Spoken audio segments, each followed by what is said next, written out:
이제 우리 함께 보실 말씀 열왕기하 19장입니다.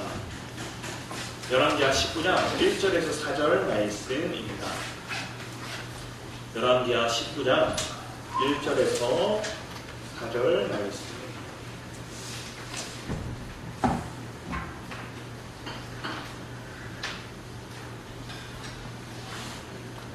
찾으신 줄 알고 제가 한 절 읽고 여러분 한 절 읽고 교독하면서 읽도록 하겠습니다. 히스기야 왕이 듣고 그 옷을 찢고 붉은 배를 두르고 여호와의 전에 들어가서 왕궁의 책임자인 엘리야kim과 서기관 셈나와 제사장 중 장로들에게 붉은 배를 둘러서 아모스의 아들 선지자 이사야에게로 보내매 그들이 이사야에게 이르되 히스기야의 말씀이 오늘은 환난과 징벌과 모욕의 날이라 아이를 낳을 때가 되었으나 해산할 힘이 없도다. 압사리가 그의 주 아수르 왕의 보냄을 받고 와서 살아계신 하나님을 비방하였으니 당신의 하나님 여호와께서 혹시 그의 말을 들으셨을지라. 당신의 하나님 여호와께서 그 들으신 말 때문에 꾸짖으실 듯하니 당신은 그 남아있는 자들을 위하여 기도하소서 하더리다. 아멘.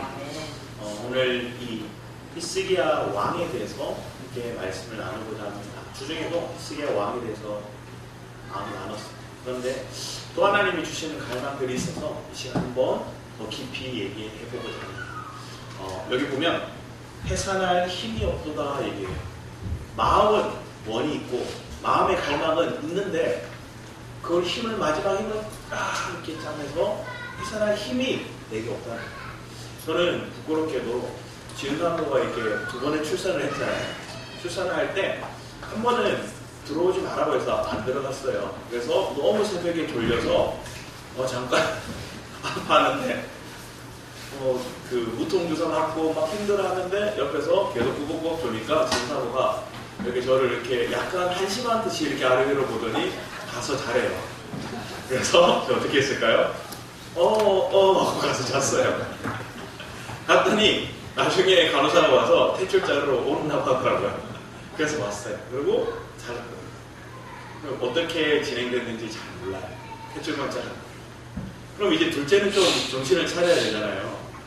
그런데 둘째를 이렇게 낳는데 그때가 우리 중고등부 연합수련회가 있었어요. 연합수련회가 있는 8월 15일 날 다 그날 애들이 올라왔어요. 올라와서 예배 드리고 있는데 청년들 몇 명이 저희 집에서 자는데 그 중에 한 명이 갑자기 아픈 거예요. 보름이 나고 막 열이 나고 아픈 거예요. 그래서 그때 만삭이었거든요. 지금 만삭이었는데 저희 집에 애들이 와서 자는 것도 사실은 조금 조심스러운 일이었지만 잤어요. 그런데 아프다니까 제가 응급실을 데려갔어요. 응급실 갔는데 연락이 오는 거예요. 지금 이제 나을 것 같다고. 그래서 나을 것 같다는 거예요. 그래서 그 얘기 들으니까 제가 어떻게 했을까요? 이게 다 끝나가니까 이거 태우고 갈게 이렇게 얘기했어요. 그랬더니 다시 막 연락이 오는 거예요. 지금 그게 급한 게 아니라 애들 보고 택시를 타고 온다고 지은사하고 데리고 가라는 거예요. 그래서 저는 너무나 열중하게 열심히 이 청년들을 섬기는 것들이 맞다고 생각해서 거기 있었는데 생각해보니까 내 아내를 먼저 생각하지 못했던 거예요. 그래서 나중에 길이 제가 이렇게 써먹을 그 레퍼토리가 지은사모가 이렇게 가지고 있어요. 2번의 출산을 제가 제대로 함께 하지 못했던 거죠. 우리에게 누가 함께 하는지 참 중요하죠. 내가 힘이 없을 때 남편이 손을 잡아주든지 아니면 같이 아파해주든지 그런 모습이 해산을 하는 아내에 있어서 큰 힘이 돼요. 그런데 우리 신랑이 누군지를 여러분 한번 생각해보면 우리는 신부이고 우리 신랑은 그리스도. 그 하나님이 우리와 함께 하심을 믿는다면 우리의 편에 서 있다는 걸 믿는다면 우리는 남아있는 힘이 다시금 어디서 났는지 다시 회복되어서 힘을 얻게 돼요. 그런데 오늘 장면의 히스기야가 1절에 뭐라고 얘기해요? 그 옷을 찢고 굵은 배를 두르고 거의 장사 치르듯이 고통 가운데 절망 가운데 있어요. 왜 그런가? 우리 한번 18장 말씀을 보면서 우리가 차근차근 한번 보기 원합니다. 18장 말씀에 먼저 히스기야 왕을 뭐라고 얘기하는지 우리 한번 읽어볼까요? 여기 나와있어요. 같이 읽어보겠습니다. 시작. 히스기야가 그 조상 다윗의 모든 행위와 같이 여호와 보시기에 정직히 행하여 여러 산당을 제하며 주상을 깨뜨리고 아세라 목상을 찍으며 모세가 만들었던 노뱀을 이스라엘 자손이 이때까지 향하여 분양함으로 그것을 부수고 느수단이라고 일컬었더라. 히스기야가 이스라엘 하나님 여호와를 의지하였는데 그의 전후 유다 여러 왕 중에 그러한 자가 없었으니 히스기야가 엄청난 축복과 하나님의 칭송을 받는 왕으로서 이전의 왕들은 하나님의 그 뜻을 따라서 여호와의 보시기에 정직히 행하였더라 이렇게 말하는 왕들은 여러 있었어요. 그런데 산당을 제거하고 이 우상을 온전히 제거했던 왕은 없었어요. 그 이전까지 그런 왕들이 없었는데 히스기야가 이런 일을 한 거예요.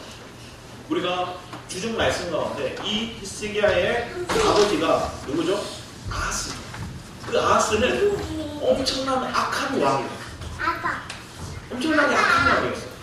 왜 그러느냐? 이방신들을 다 끌어오고 하나님의 성전에 있는 기구들을 다 부숴버리고 거기 바알 신전같이 제사 드릴 수 있는 분향단을 만들고 하나님 보시기에 악한 행동을 했던 게 그 아버지였어요. 그런데 오늘 18장 2절 말씀에 오면 이렇게 적혀있어요. 그가 왕이 될 때 나이가 25세라 예루살렘에서 29년간 다스리니라. 그의 어머니의 이름은 아비요 스가리아의 딸이었다.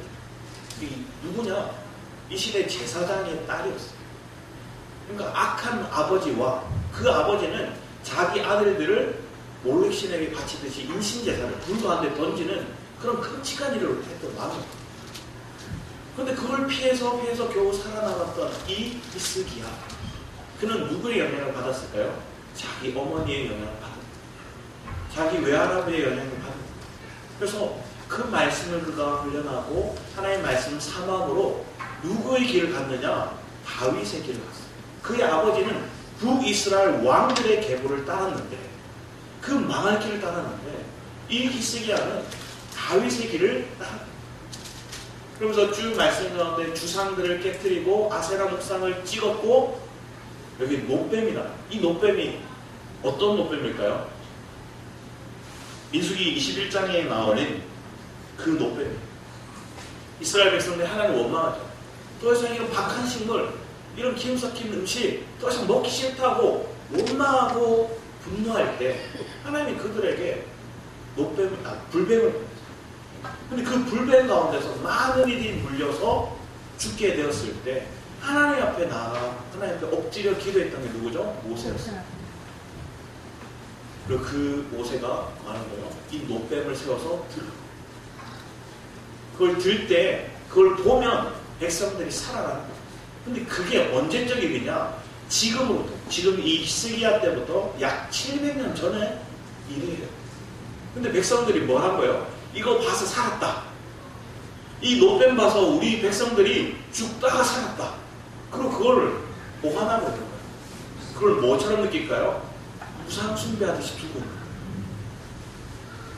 그런데 이걸 우리가 신약의 개념으로 오늘 우리의 삶에 적용해 보면 내가 과거에 경험했던 하나님의 체험했던 일들을 그것만 믿고 그것만 따르고 그것이 전부라고 생각하고 계속 하나님을 오늘 새롭게 오늘 양식을 주시는 그 하나님을 누리는 게 아니라 과거에 그랬던 경험들만을 가지고 하나님 그때 내가 이랬지, 하나님 그때 내가 이런 경험도 했지, 하나님 나를 통해 이렇게 일하셨지, 그것만 가지고 살아가요. 근데 하나님 그걸 뭐라고 얘기해요? 느수단이에요. 높조각이다. 높조각. 그거는 실제적인 살아계신 하나님이 아니라 그냥 높조각의 물과 사실은 그 의미는 상징적으로는 우리에게 굉장한 의미예요. 왜? 예수 그리스도를 상징하는, 죄가 없으신 육신을 가지신 예수 그리스도를 상징하는 게 노뱀이에요. 그런데 그 노뱀조차도 지금 히스기야 시대에 와서는 그들이 그걸 우상 숭배하듯이 그것을 바라보면서 저거 보면 살 거야 하고 이상한 믿음을 가지고 살아가니까 히스기야가 그걸 우상 숭배하니까 부셔버린 거예요. 그건 노조각이야 하고 부셔버린. 오늘 우리 신앙도 그래요. 매일매일 살아계신 그 하나님을 여러분이 체험하고 누리시길 축복합니다. 아멘. 그 하나님을 양식으로 먹어야죠. 그 그 하나님을 우리가 누려야 돼. 그런데 사람들은 과거의 어떠함을 따라서 그걸 계속 붙들고 하나님 나에게 옛날에 어떻게 하신 줄 알아? 옛날에 하나님 나에게 어떻게 나를 쓰셨는지 알아? 하나님 우리를 어떻게 건지셨는지 알아? 이렇게만 얘기하지. 오늘 하나님 나의 삶 가운데 어떻게 역사하셨는지 얼마나 감사합니다. 여러분 삶 가운데 오늘 하나님이 여러분 삶 가운데 공급하고 있는 그 은혜를 누리시길 축복합니다. 그러면 여러분이 이 히스기야와 같이 이스라엘 하나님 여호와를 의지하였는, 왜? 과거의 하나님을 의지하는 게 아니라 오늘 지금 앞으로 내 삶 가운데 역사하실 그 주님을 의지하며 살아갔다는. 그래서 전후에 유다의 여러 왕 중에 그러한 자가 없었느냐 할 정도로 칭송을 받았던 게 히스기야 왕. 우리의 삶을 정말, 그런데 이 히스기야 왕과 비슷한 모습으로 살았지만 다른 걸 추구했던 왕이 있어요. 이게 누구냐? 이 북이스라엘의 호세아라는 왕이에요. 북이스라엘의 호세아 왕이 어떻게 했느냐? 아수르로부터 벗어났어요. 아버지로부터 벗어났어요. 아버지 삶으로 벗어났어요. 그리고 지금 아수르의 통치를 받고 있던 그 북이스라엘이 나 너희들에게 이제 조공 안 바칠 거야. 너희들 안 믿어. 그런데 하나님을 의지하면 되는데 누굴 의지했느냐? 저기 애굽의 왕을 의지했어요. 애굽 왕의 이름이 소예서 소를 의지했어요. 그 애굽 왕을 의지하면서 조공을 바치고 그들이 자기들을 지켜줄 거라 생각했는데 아수르 왕이 군대에서 쳐들어와요. 그랬더니 다 모여서 다 무너져요. 저기 애굽의 왕이 와서 도와줄 것도 한데 안 도와줘요.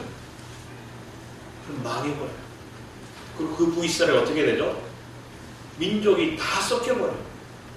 아수르의 왕이 민족을 다 섞어버리는 거예요. 혼합 민족을 만들어요. 그러면 어떻게 보면 아수르가 북쪽에서 이렇게 공격해오면 북이스라엘이 어떻게 보면 자기들의 방패와도 같은, 방파제와 같았던 그 북이스라엘이 무너지고 나니까 그 다음은 누구예요? 남유다예요. 근데 남유다의 이 히스기야 왕은 그래도 담대하게 하나님을 의지하고 하나님을 신뢰하려고 했어요.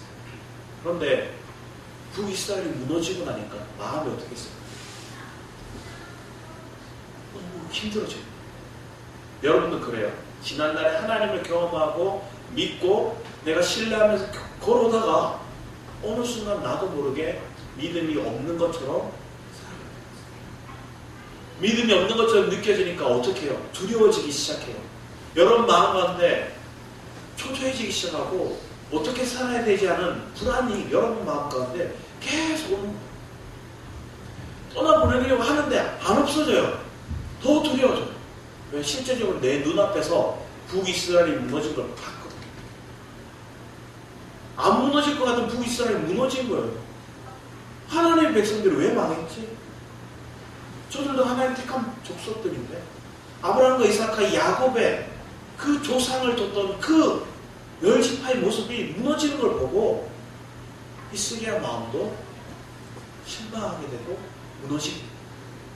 그러니까 우리 18절 말씀에 오면 사실은 6절 7절 말씀에는 히스기야 마음 처음 이랬어요. 6절 7절 말씀 같이 한번 읽어보겠습니다. 시작. 곧 저가 여호와께 연합하여 떠나지 아니하고 여호와께서 모세에게 명하신 계명을 지켰더라. 여호와께서 저와 함께 하심에 저가 어디로 가든지 형통하였더라. 저가 아수르 왕을 배척하고 섬기지 아니하고. 분명히 이런 분명한 하나님의 우선순위에 두고 모세의 계명을 따르고 다윗의 계명을 따랐던 게 이 히스기야 왕이었어요. 그래서 뭐라고 해요? 여호와께 연합하여. 연합이에요. 얼마나 복된 단어예요. 연합을 이뤘던 왕이 히스기야였어요. 그래서 그 연합을 이루는 모습 가운데 뭘 했느냐? 아수르 왕을 배제했어요. 내가 아수르한테 지지 않아. 사실은 선대 자기 아버지가 엄청난 압박을 받는 걸 봤고, 사실은 아수르 편에 서서 그들 조공을 바치고 아수르 편에 서서 열심히 살았는데 다 아버지는 아람의 공격을 받고 에돔의 공격을 받고 저기 애굽으로부터 어떻게 보면 많은 어려움을 겪었던 게 자기 아버지였어요. 근데 그 아버지의 길을 가지 않고 하나님의 말씀을 바탕으로 그 언약의 말씀을 붙들고 살아갔던 게 히스기야였는데 분명히 7절까지 잘했어요. 그런데 우리 말씀을 보면 우리 뒤에 말씀을 보기 원합니다. 8절부터 시작해서 그 뒤에 말씀은 북이스라엘이 멸망한 얘기죠. 살마네셀 왕. 그 왕에 대해서 멸망한 얘기를 쭉 하는 거예요. 똑같은 모습인데 호세아는 하나님을 의지하지 않아서 그냥 완전히 멸망. 남유다는 그래도 하나님을 의지하는 히스기야의 모습을 통해서 어떻게 회복하시는지를 보게 하십니다. 13절 말씀에 보면 우리 같이 한번 읽어보겠습니다. 히스기야 왕 제14년에 아수르의 왕 사네립이 올라와서 유다 모든 견고한 성읍들을 쳐서 점령하라. 자, 먼저 어떻게 해요? 북이스라엘이 멸망하고 자기들의 그냥 강한 성읍이라고 했던 그 성읍들이 다 그들에게 잡혀가고 그들에게 어떻게 보면 침공을 당해서 패배하는 거예요. 그걸 보니까 히스기야가 점점 위태로워져요. 유다왕 히스기야가 라기스로 사람을 보내어 아수르 왕에게 이르되 내가 범죄하였노. 자, 누가 누구에게 범죄한 거예요? 저들이 우리를 침공하고 저들이 우리를 압박하고 저들이 범죄했어요. 그런데 내 성읍이 무너지고 북이스라엘이 무너지는 모습을 보니까 사신을 보내서 무조건 항복해라. 무조건 우리가 잘못했다 해라. 얘기하는 거예요. 강한 자 앞에서 너무나 약해지고 강력한 그 사람 앞에서 무릎을 꿇어버려요. 히스기야가 이렇게 무너졌어요. 그러면서 이르되 내가 범죄하였나이다. 나를 떠나 돌아가소서. 왕이 내게 지우시는 것을 내가 당하리이다 하였더니 아수르는 왕이 곧 은 300달란트 근 30달란트를 정하여 유다왕 히스기야에게 내게 한지. 너 그러면 은 300달란트 금 30달란트 나한테 바쳐버립니다. 얼마나 엄청난 돈, 감당할 수 없는 돈이에요. 어떻게 감당했을까요? 우리 좀 비굴하지만 우리 15, 16절 말씀을 같이 한번 읽어보겠습니다. 시작. 히스기야가 이 여호와의 성전과 왕궁 곳간에 있는 은을 다 주었고 또 그때 유다왕 히스기야가 여호와의 성전 문의 금과 자기 모든 기둥에 입힌 금을 벗겨 모든 아수르 왕이 얼마나 비굴해요. 기둥에 발랐던 금을 긁어내고 있어요. 그것도 성전에 있어요. 하나님 앞에 얼마나 부끄러웠을까요? 다윗의 길을 가겠다 했는데 다윗과 솔로몬에 세워진 그 성전을 자기가 뭐하고 있어요? 긁어내고 있어요. 금을. 초라해질 거예요. 초라해졌을 거예요. 백성들에게 그걸 시켰을 거예요. 근데 마음은 편치 않아요. 그렇게 하고 내가 이제 더 이상 공격받지 않고 아수르 저 사나이 왕이 나를 더 이상 침공하지 않으면 되는데 더 이상 문제가 없으면 되는데 뭐래요?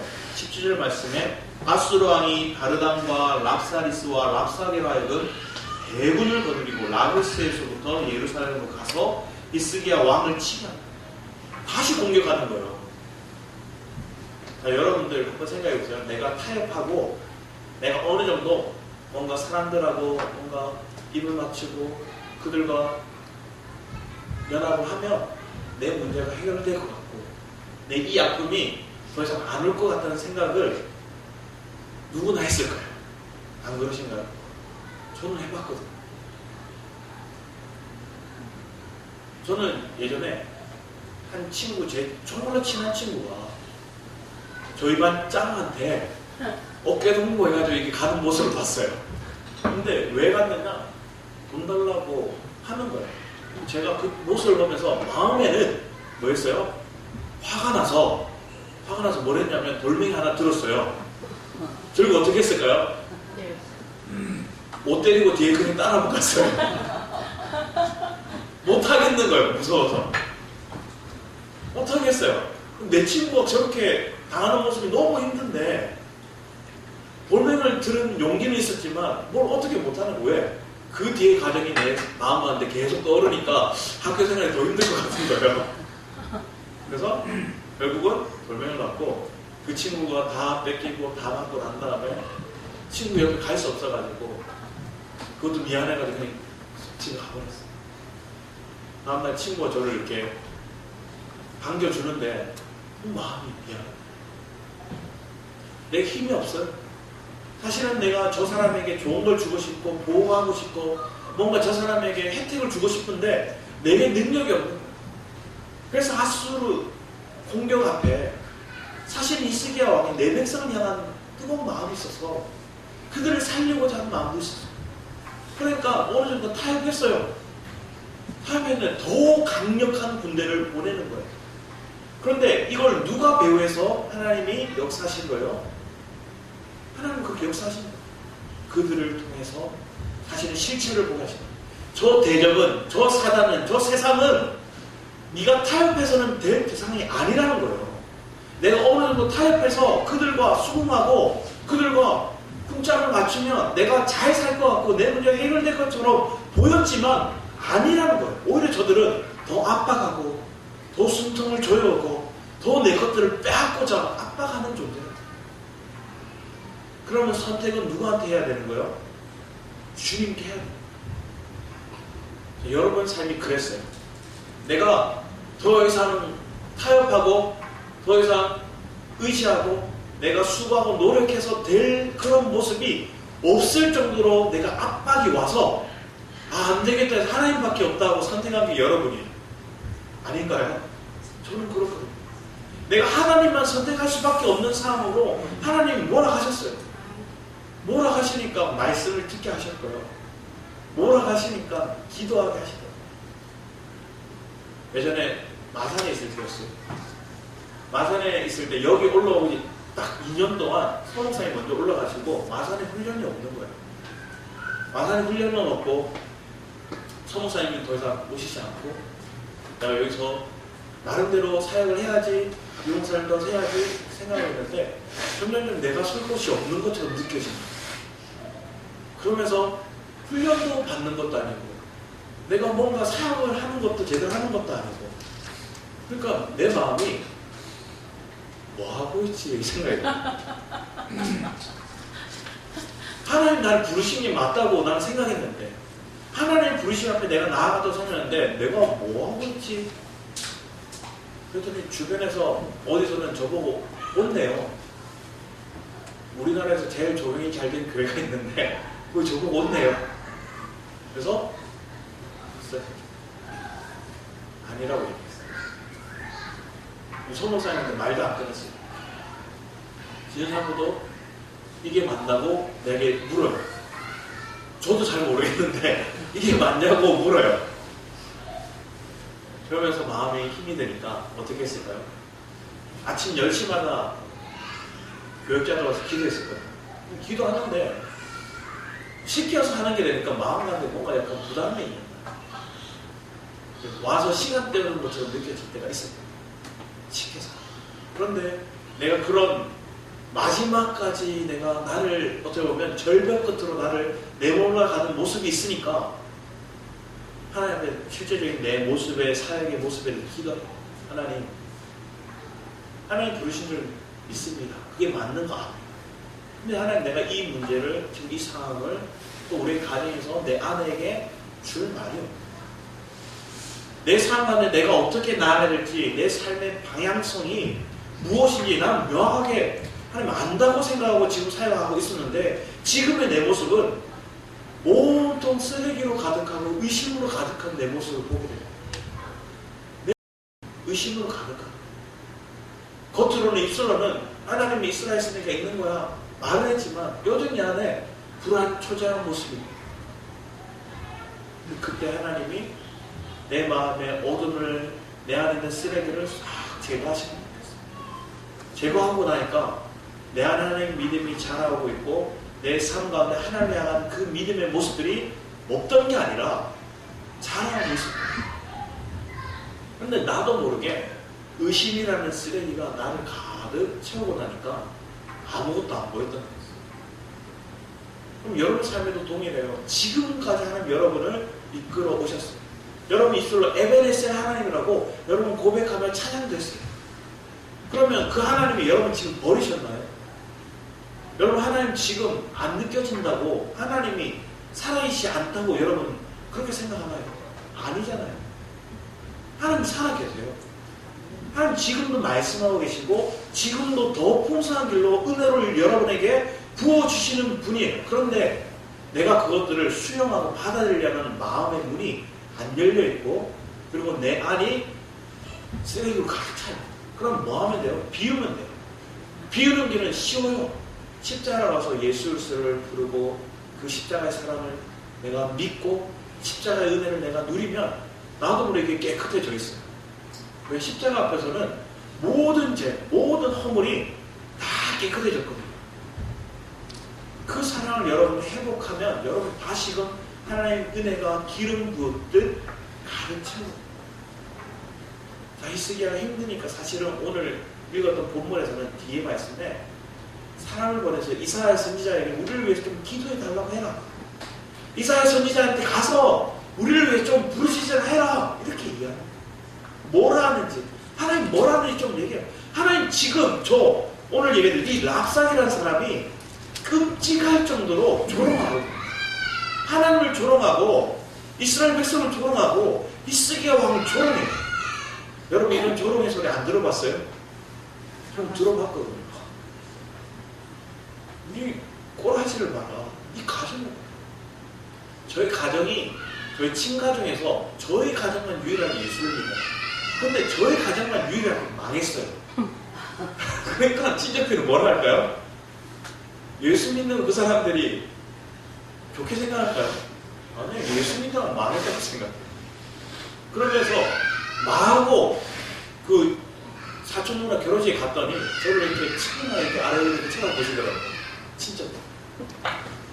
우리를 향해서 하나님 믿어서 복된 가정, 성공한 가정이라 보는 게 아니라 저 망해서 불쌍한 가정처럼 이렇게 보는 거예요. 그럼 제가 밝게 행동했고, 왜? 말씀을 들었으니까. 이 생명 말씀을 듣고 난 다음에 그 모임에 갔어요. 그전에는 안 갔어요, 사실은. 왜?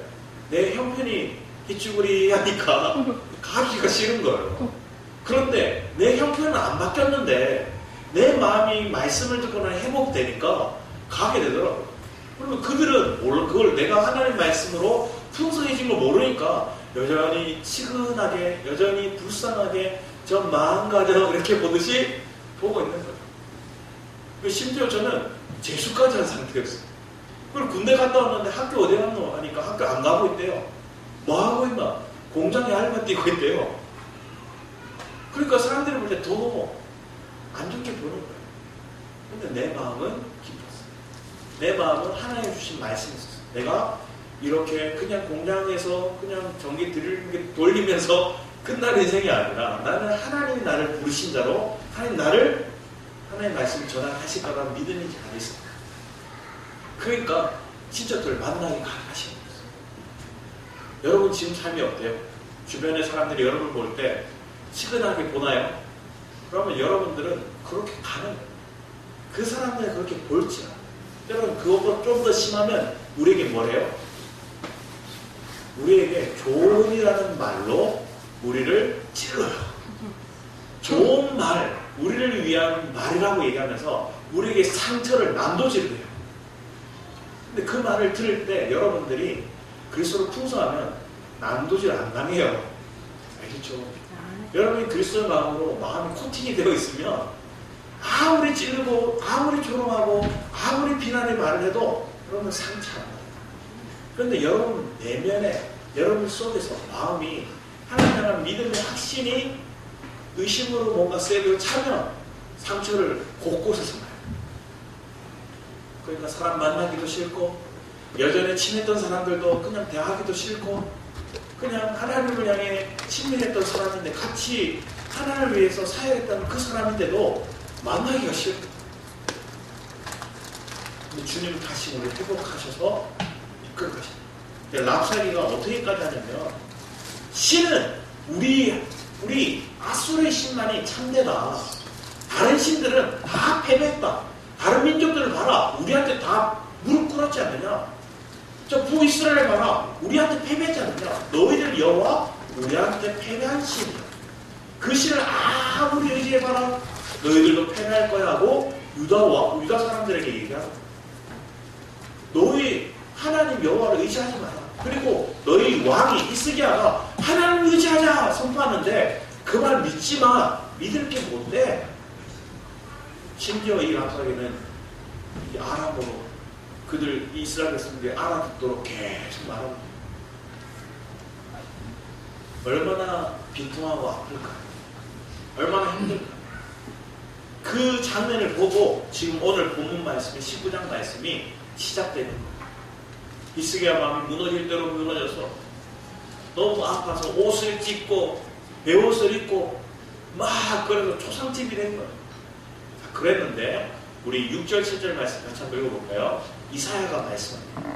6절 7절 같이 읽어보겠습니다. 시작. 이사야가 저에게 이르되 너희는 너희 주에게 이렇게 구하라. 여호와의 말씀이 너는 아수르의 왕의 시므에게 들은 바 나를 능력하는 말을 인하여 두려워하지 말라. 내가 한 영을 너희 속에 두어 저로 풍문을 듣고 그 본국으로 돌아가게 하고 또 그 본국에서 저로 칼에 죽게 하리라 하시었느니라.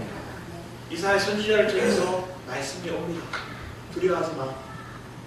저들 패배할 거야. 저들이 너를 조롱하는 말을 하고 여호와의 나를 능욕하는 말을 하지만 그 말에 반응하지 말고 두려워하지 마. 내가 저들에게 풍문을 듣고 저들이 다시 자기 나라로 돌아가게 하고 거기서 그들을 죽게 하리라. 하나님 말씀이 그렇게 전해집니다. 자, 이 말씀이 들어졌지만 이걸로 끝나는 게 아니라 또 랍사게라 저 장수들이 또 조롱하는 거예요. 자, 내가 뒤로 어떤 편지로 우편으로 들은 말씀이 그걸 통해서 내가 이제 믿음을 가지려고 하는데 내 눈앞에 또 조롱하는 말이 들리는 거예요. 정말로 많은 군대가 와서 위압하는 그 모습이 아파하는 모습이 내 앞에 보이는 거예요. 여러분 삶에 동일하게 일어나는 거예요. 정말로 숨 쉬지 못할 정도로 압박해오는 물질의 문제라든지 사람의 문제라든지 환경의 문제가 여러분 압박해서 오는 거예요. 안 오는 게 아니에요. 문제가 없다는 게 아니에요. 여전히 문제는 내 눈앞에 있어요. 그리고 그 문제가 나를 조롱해요. 그 문제가 나를 비웃는 듯해요. 그래서 히스기야가 이렇게 얘기하는 거예요. 오늘은 자기에게 징벌의 날, 환란의 날, 모욕의 날이라 얘기해요. 여러분은 이렇게 생각해요. 모욕의 날, 징벌의 날, 환난의 날이라 내가 이렇게 생각이 드는 날이 온다는 거예요.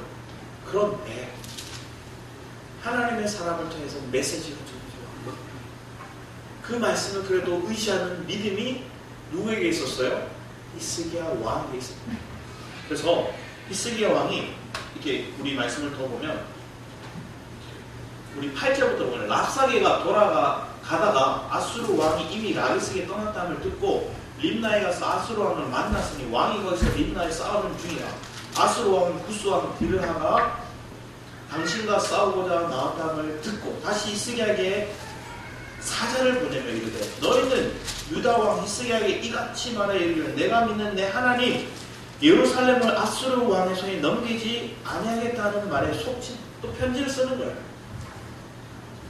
여호와가 너희를 지켜준다, 예루살렘을 지켜준다는 말, 그 말에 속지 마.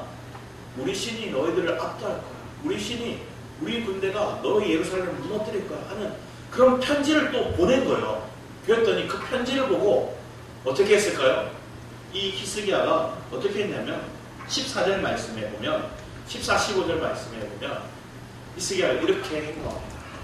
같이 한번 읽어보겠습니다. 시작. 히스기야가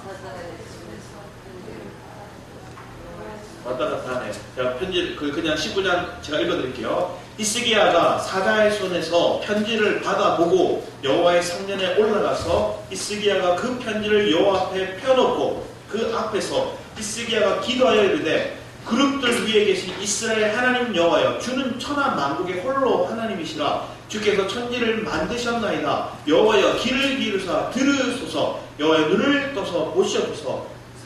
하늘이 살아계신 하나님을 비방하러 보낸 말을 들으시옵소서. 이렇게 고백하고 있어요. 그랬더니 20절 말씀 우리 같이 한번 볼까요? 20절 시작. 아모스의 아들 이사야가 히스기야에게 기별하여 가로되 이스라엘 하나님이 여호와의 말씀이 내가 아수르 왕 사내립 가닥에 내게 기도하는 것을 내가 들었노라 하시나이다. 하나님이 여호와가 이사야 선지자에게 얘기해서 누구한테 얘기하는 거야? 히스기야야, 네 기도 들었어. 사내립이 너에게 어떻게 편지 썼고 어떻게 말했는지 내가 들었어. 두려워하지 마. 내가 너를 책임질 거야. 내가 너를 보호할 거야. 하나님 네 기도 들었다는 거예요. 응답하겠다는 말씀과 동일한 거예요. 하나님이 여러분의 기도를 들으시는 줄 믿으시기 바랍니다. 그런데 하나님이 지금 왜 응답이 없을까요? 내 속에 아직 하나님을 의지하고 있는지 안 하고 있는지 그걸 점검하고 계시고 여전히 내 마음 가운데 내 방법과 내 행동으로 사실은 저 북이스라엘 호세아 왕처럼 내 노력과 내 수고로 아수르 왕을 멀리하고 그를 대처하려고 했던 모습이 아니라 하나님의 말씀을 의지하고 하나님의 믿음으로 그걸 이겨나갈 수 있는 실제적인 삶을 이 히스기야에게 경험케 하시는 거예요. 여러분도 이런 경험을 하나님이 하고 있음을 믿기 원합니다. 그럼 이 경험을 하고 있을 때 여러분 뭐 하면 돼요? 기도했다면 여러분 믿으면 돼요. 기도했다면 여러분 감사하면 돼요. 그러면 여러분 마음에 더 이상 과거의 어떤 아픔과 고통 그것에 여러분이 발목 잡힌 인생이 아니라 여러분 주님으로 인해 기뻐요. 우리 디모데후서 1장 7절 말씀을 한번 읽어볼까요? 디모데후서 1장 7절 말씀입니다. 우리 같이 디모데후서 1장 7절 말씀.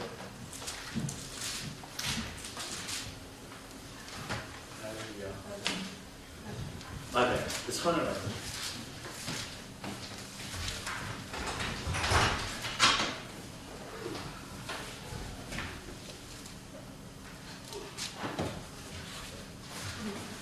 네. 같이 한번 읽어보겠습니다. 디모데후서 1장 7절입니다. 같이 읽겠습니다. 시작. 하나님이 우리에게 주신 것은 두려워하는 마음이 아니요 오직 능력과 사랑과 근신하는 마음. 하나님이 여러분에게 두려워하는 마음을 주시는 게 아니라 오직 능력과 사랑과 근신하는 그 여호와를 의지하는 거예요. 바울이 디모데에게 이 말씀을 전합니다. 그래서 너도 고난을 받으라 이렇게 얘기합니다. 너도 고난에 동참해라 이렇게. 지금 여러분 삶에 있는 고난에 여러분 동참하고자 하는 마음이 있으십니까? 아니면 고난에서 어떻게든 벗어나게 해달라고 어떻게든 이 고난이 끊어지게 해달라고 얘기하고 있어요. 고난이 있지만 환경에 내 앞에 두려운 문제들이 여전히 산재해 있지만 그 앞에 두려워하는 마음이 아니라 오직 하나님의 능력, 사랑, 근신하는 마음을 얻는 저와 여러분이 되기 바랍니다. 그러면 요한일서 5장 4절 말씀에 무릇 하나님께로부터 난 자마다 세상을 이기느니라. 세상을 이기는 승리는 이것이니 우리의 믿음이니라. 여러분 이것을 믿으면 여러분이 승리를 하는 것들을 우리가 더 믿음 가운데 고백하고 삶 가운데 체험하기를 축복해요. 저는 이런 장면을 이렇게 보다가 한 여인이 생각이 났어요. 실패한 인생, 그리고 사람들의 조롱받는 인생, 그리고 그 여인의 삶 가운데 더 이상 소망이 없었어요. 이게 누구냐면 누가복음 8장 45절의 말씀에 보면 12의 혈병 걸린 여인입니다. 근데 그 여인이 많은 무리들 가운데 계신 예수님을 보고 찾아요. 이 여인이 사실은 이 병을 고치고자 많은 의원을 찾아갔고 많은 돈을 투자했어요. 많은 사람을 만나봤어요. 근데 회복이 안 돼요. 근데 이 시대 때 사실은 문둥병 다음으로 사람들이 멸시하고 가까이 하지 않으려던 그런 병이 혈류병이었어요. 근데 그 여인을 사람들 앞에 나가설 수도 없는 거예요. 왜? 부정한 여인이에요. 그 여인이 결심을 하는 거예요. 그 결심이 뭐냐?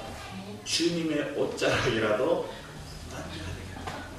주님의 옷자락이라도 붙잡아야 되겠다. 근데 그 옷자락을 만져서 주님이 그때 얘기하시는 거예요. 나를 만진 자가 있다. 내게서 능력이 흘러나간 자가 있다. 얘기하는 거예요. 쟤네들 불러서 내게서 능력이 흘러나갔다. 그 사람이 누군지 찾으래요. 주님 지금 수백 명, 수천 명이 둘러싸인데 지금 스쳐 지나간 사람들이 몇 명인데 어떻게 찾아요? 근데 그 얘기를 이 여인도 듣고 있어요. 근데 그 여인이 떨어요. 왜 떨었을까요? 자기가 부정한 여인인 줄 자기도 알거든. 주님 만지면 안 돼요. 주님을 만지면 주님도 부정한 사람이 돼버리는 거예요. 그러니까 어떻게 보면 범죄를 한 것과 같은 거예요. 그렇게 두려워하는 그 여인이 조심스레 얘기해요. 자신에 대해서 얘기해요. 나의 홀릭병 걸렸던 그 모습들을 얘기해요. 그래서 그 능력이 자기에게 왔다는 걸 믿음으로 고백해요. 그런데 여전히 두려워요. 왜? 주변에 많은 사람들이 둘러쌌고 유대교에 속한 사람들 그 자리에 있었고 그들이 부정한 여인이 이 예수님을 만졌다는 그 하나만으로도 이 자리에 이 광장에 이 많은 무리들 가운데 있는 것만으로도 그 여인이 어떻게 보면 심판받을 수 있는 상황. 두렵고 떨리지만 고백하는 거예요. 내가 만졌어. 그랬더니 주님이 뭐라 얘기해요? 내 딸아 이렇게 해요. 내 딸. 그 딸이라는 그 말이 여러분을 얼마나 위로하는지 저도 그랬거든요. 내 아들아 이렇게 고백하는 말. 내 아들아, 내 딸아.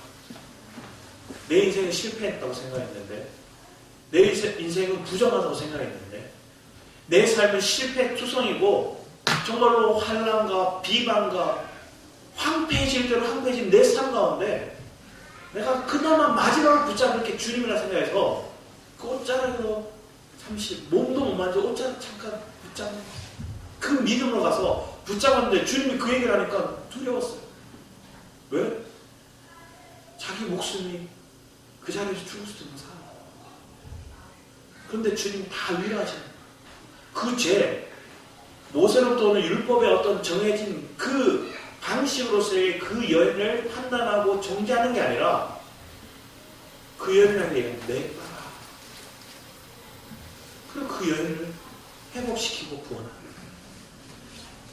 오늘 여러분이 하나님 그렇게 말씀하고 있음을 믿으시기 바랍니다. 내 딸아, 내 아들. 히스기야야, 내 기도를 들었다. 여러분의 기도를 하나님 듣고 계심을 여러분이 믿는 시간들이 되게 합니다. 그런데 누가 기도하나요? 내게서 방법이 없고 내 약함을 보고 내 무지함을 본 사람이 기도하는 거예요. 기도합니다. 자, 주여 삼창하고 기도하겠습니다 하고 기도했다는 게 아니라 여러분 마음에서 주님을 간절히 찾았다는 거예요. 마음에서 그 주님을 붙잡았다는 거예요. 그 간절한 믿음의 기도의 고백들이 우리 엘베의 성도들 가운데 있기를 축복합니다. 아멘. 그러면 주님이 로마서 8장 말씀처럼 넉넉히 이기리라. 넉넉히 이기는 삶이 저와 여러분의 삶이 되어서 여러분 이제는 감사와 찬양으로 하나님 앞에 무릎 꿇는 심령으로 이렇게 더 가까이 살아계신 하나님께 기도하는 게 우리에게 얼마나 큰 능력이고 얼마나 큰 소망인지를 체험하는 시간, 그것을 내 자녀에게 전할 수 있는 시간. 그래서 기도의 삶이 우리의 삶이 되도록 그런 은혜의 삶을 저와 여러분이 살아가는 복된 은혜가 넘치기를 축복합니다. 기도하도록 하겠습니다. 사랑해 주님 감사드립니다. 아버지 하나님, 우리의 연약함을 봅니다. 우리의 믿음 없음을 봅니다. 하지만 주님께서 우리를 긍휼히 여기사 우리를 다시 회복시키시고 우리가 더 이상 세상을 의지하는 것들이 아니라 하나님 앞에 무릎 꿇을 수밖에 없는 상황을 우리에게 허락하셨고, 그리고 그 은혜 안에서 주님께 무릎 꿇고 기도할 때 하나님의 응답이, 하나님의 위로가, 하나님이 내 아들아 내 딸아는 그 음성을 우리가 듣고 여전히 문제는 있지만 내 마음에 주님으로 인한 확신과 그 말씀으로 인한 기쁨과 소망과 평안이 회복되는 우리 엘베의 성도들의 삶이 되도록 주님 역사하시고 주장하여 주시옵소서. 아멘. 감사드렸고 주 예수 그리스도의 이름으로 기도드렸습니다. 아멘. 아멘. 이 시간 우리 주관 앞에 무릎 꿇고 우리 주의 옷자락 만지며 찬양 함께 부르기 원합니다.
실패가 없었던 사람이 없어요.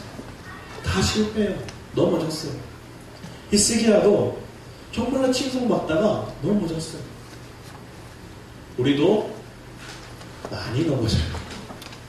그런데 넘어졌다가 여러분들 주저앉아있지 말고 예수를 십자가를 의지하며 예수 보혈을 의지하며 나아가는 겁니다.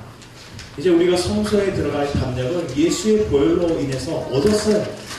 그러면 그 보혈을 의지하면 우리는 성소로 들어갈 수 있어요. 우리 영 안으로 더 깊은 영적인 생명을 누리기 위해 나아갈 수 있어요. 내가 부족해서, 내가 죄인이라서, 내가 허물이 많아서 주님 앞에 못 가야 하는 그 생각은 교만합니다. 예수의 보혈을 의지하면 우리가 성소로 들어갈 수 있고 영 안으로 더 깊은 생명을 누리며 나아갈 수 있어요. 그 주님을 의지했던 히스기야 왕 어떻게 됐을까요? 그 사내의 왕은 18만 5천 명의 군대를 하루아침에 잃었다. 그리고 자기들이 섬기는 신에게 갔다가 그 신전에서 그 신에게 기도하다가 자기 첩의 아들들에 의해서 죽어요. 비참한 죽음을 당해요. 그게 사내의 왕의 모습. 하나님을 비방하고 하나님을 조롱하는 그들은 그 말로가 정해져 있어요. 그런데 하나님을 의지하고 하나님께 기도하는 사람들의 삶은 뭐예요? 이기는 삶이 우리에게 주어졌음을 믿고 그 말씀을 의지하며 나아가는 저와 여러분의 삶이 되기 바랍니다. 아멘. 오늘 제가 말했던 그게 말씀이 아니라 하나님이 여러분에게 주셨던 말씀이 있어요. 그 말씀을 회복하는 은혜의 시간이 되기 원합니다. 아멘. 우리 주를 청하고 기도하며 나아가겠습니다. 주여!